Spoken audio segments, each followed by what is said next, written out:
ही लढाई फक्त नितीन सावंतची नाही, तर ही लढाई त्या मतदारसंघातील माझ्या सर्व बाप जनतेची त्या ठिकाणी लढाई आहे। हा संघर्ष नितीन सावंतचा नाही, हा संघर्ष या मतदारसंघाचा प्रत्येक बाप जनतेचा संघर्ष आहे। कारण गेले 2.5 वर्ष उद्धव साहेबांनी त्या वर्षावर पाय उतारून मातोश्रीवर जात असताना प्रत्येक शिवसैनिक असेल, सर्वसामान्य जनता असेल, प्रत्येकाच्या डोळ्यात पाणी होतं। आणि आज 20 तारखेला तो दिवस उजाडला आहे की आपण त्या दिवसाची सर्वजण वाट बघत होतो। आदित्य साहेब लवकर त्या ठिकाणी येणार आहेत, त्याने 5 मिनिटं विस्ताराने तुमच्याशी सगळे या मतदारसंघाबद्दल तुमच्याशी बोलणार आहे। साहेब गेले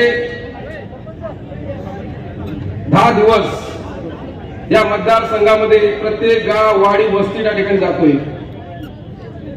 कर्जत तालुक्यातील 6 जिल्हा परिषद असतील, कालापूरच्या 2 जिल्हा परिषद असतील, खोपोली असेल, कर्जत असेल, प्रत्येक गाववाडीवर जात असताना त्या ठिकाणचा प्रत्येक माता भगिनी असतील, मायबाप जनता असेल, यांच्या मनामध्ये एक विश्वास आहे। प्रत्येक घरात जात असताना तो मायबाप जनता एकच त्या ठिकाणी सांगते की नितीन सावंत उमेदवार नाही, माझ्या घरातला, माझ्या कुटुंबातला माझा भाऊ, माझा मुलगा त्या ठिकाणी उभा आहे।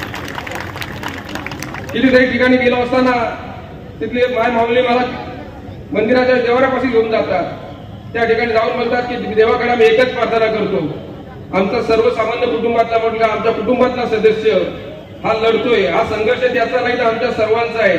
आणि या मतदारसंघामध्ये मी तुमच्या सगळ्यांच्या साक्षीने तुम्हाला शब्द देतो, येत्या 23 तारखेला त्या मतदारसंघामध्ये आपल्या सर्वांच्या घरातला आमदार, आपल्या कुटुंबातला आमदार, गेले 20 दिवस तुम्ही सर्वांनी मेहनत केली, प्रत्येक जण गाव साहेब वाडी वस्तीवर जातोय, गाव वाडीवर जातोय, इथे माझ्या सगळ्या माता भगिनी आहेत, माझे युवक या ठिकाणी आहेत, ज्येष्ठ पदाधिकारी या ठिकाणी आहेत, पायाला भिंगरीस लागल्यासारखे त्या ठिकाणी फिरतायत।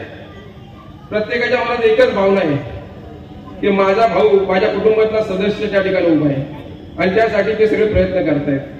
पण तुम्हाला एकच सांगेल की तुम्ही जी 20 तारखेपर्यंत तुम्ही माझ्यासाठी धावतायत, वाडी वस्तीवर जाताय, येणाऱ्या 23 तारखेनंतर हा तुमचा मुलगा, हा तुमचा भाऊ, तुमचं सुख दुःखात तुमच्या कुटुंबासाठी सावलीप्रमाणे उभा त्या ठिकाणी राहील।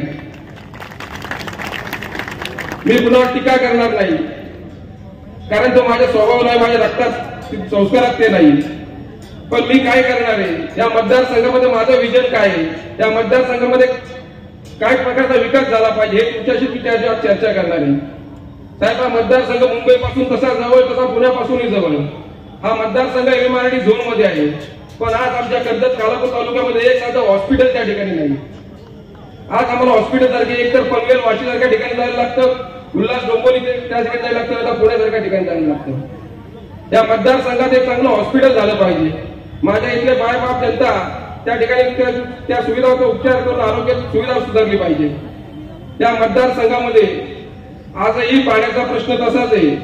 आजही वाड्या वस्तीवर तुम्ही गेलात, वाड्या वस्ती लाभ करायला तर शहरी भागामध्ये गेलात तरी आजही पाण्याची समस्या तशीच आहे। आज खोपोली सारखं एवढं मोठं शहर आहे, या शहरामध्ये आजही पाण्याची समस्या तशी आहे। या शहराला आज पण स्वतःचं असं एक धरण नाही, ज्या धरणातून ते कायमस्वरूपी पाणी त्या ठिकाणी वापरू शकतात। सर्वात मोठी समस्या आहे, याच्यावर कायमस्वरूपी आपल्याला काम करावं लागणार। ट्रॅफिकची समस्या प्रत्येक शहरामध्ये आहे, लाईटचा प्रश्न, पाण्याचा प्रश्न, एज्युकेशनचा प्रश्न तसा आहे। या ठिकाणी सर्वात जास्त माझे युवक आहेत। आज रोजगाराचा प्रश्न साहेब त्या मतदारसंघात सर्वात मोठ्या प्रमाणात आहे। माझ्या बाजूला एवढी मोठी MIDC त्या ठिकाणी आहे, पण आज माझ्या युवकांना एकतर मुंबईला जायला लागतं, तर पुण्याला त्या ठिकाणी जायला लागतं। त्यांच्या हाताला काम देण्याची त्या ठिकाणी गरज आहे। या ठिकाणी माझ्याकडे सर्वात जास्त प्रमाणात माता भगिनी या ठिकाणी, त्यांचा आशीर्वाद मला त्या ठिकाणी आहे। त्या ठिकाणी माझ्या पहिलं प्रत्येक माता भगिनीच्या हाताला बचत गटाच्या माध्यमातून घरी बसून त्यांच्या संसाराला हातभार लावण्यासाठी त्यांच्या हाताला काम देण्याची गरज आहे। या मतदारसंघामध्ये आज एज्युकेशनची फार मोठी समस्या आहे। पहिलीपासून ग्रॅज्युएटपर्यंत आपल्याला डोनेशन दिल्याशिवाय कुठे शिक्षण त्या ठिकाणी मिळत नाहीये। या ठिकाणी कुठली एक अशी एमएस मालिका झाली पाहिजे, ते कर्जत असेल, खोपोली असेल, जेणेकरून त्या ठिकाणी MPSC UPSC तयारी करण्यासाठी एक चांगलं ग्रंथालय त्या ठिकाणी झालं पाहिजे। माझ्या इथला करून कधीतरी UPSC MPSC तयार करून अधिकारी त्या ठिकाणी झाला पाहिजे। या ठिकाणी साहेब कर्जत खालापूर पर्यटन म्हणून ओळखला जातो. आपले साहेब पर्यटन मंत्री त्या ठिकाणी होते. पर्यटन मंत्री असताना सर्वात जास्त निधी पर्यटन म्हणून या ठिकाणी दिला. तर 2.5 वर्षानंतर आपली सत्ता त्या ठिकाणी गेली. या ठिकाणी कित्येक फार्म हाऊस या ठिकाणी माझ्या मतदारसंघामध्ये, या ठिकाणी रिसॉर्ट या ठिकाणी आहे. पण त्या ठिकाणी ते पर्यटक येतात आणि परत मुंबई आणि पुण्यासारख्या ठिकाणी निघून जातात. पण या ठिकाणी पर्यटन डेव्हलप झालं, या ठिकाणी पर्यटनाचा विकास डेव्हलप झाला. तर त्या ठिकाणी माझ्या प्रत्येक ग्रामीण भागाच्या प्रत्येक कुटुंबाला त्या ठिकाणी रोजगार त्या ठिकाणी मिळेल, यासाठी प्रयत्न करण्याची गरज आहे.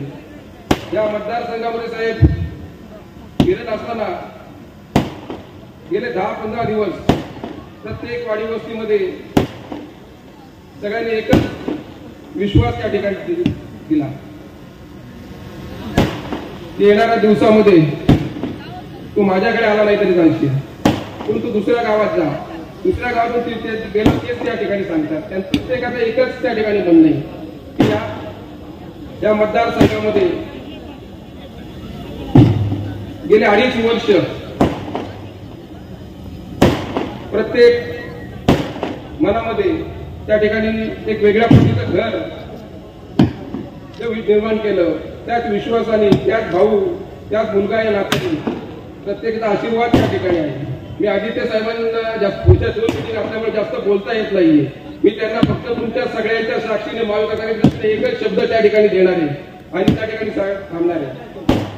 या 20 तारखेला 2 नंबरला मशाल चिन्ह आहे. त्या मशाल चिन्हावर माझी कर्जत खालापूरची मायबाप जनता ही त्या ठिकाणी मशाल चिन्हावर वोट देणारच आहे. पण 23 तारखेला या मतदारसंघामध्ये एक चमत्कार घडेल आणि मला एक विश्वास आहे, महाविकासच्या प्रत्येक कार्यकर्त्या ठिकाणी विश्वास आहे. कमीत कमी 20,000च्या पुढच्या फरकाने या मतदारसंघामध्ये शिवसेना, उद्धव ठाकरे आणि महाविकासचा आमदार त्या ठिकाणी झालेला असेल, हे या ठिकाणी बोलतो आणि थांबतो. जय जय महाराष्ट्र. अशा नवनवीन बातम्या पाहण्यासाठी नवे पर्व या चॅनलला लाईक, शेअर अँड सबस्क्राईब करा.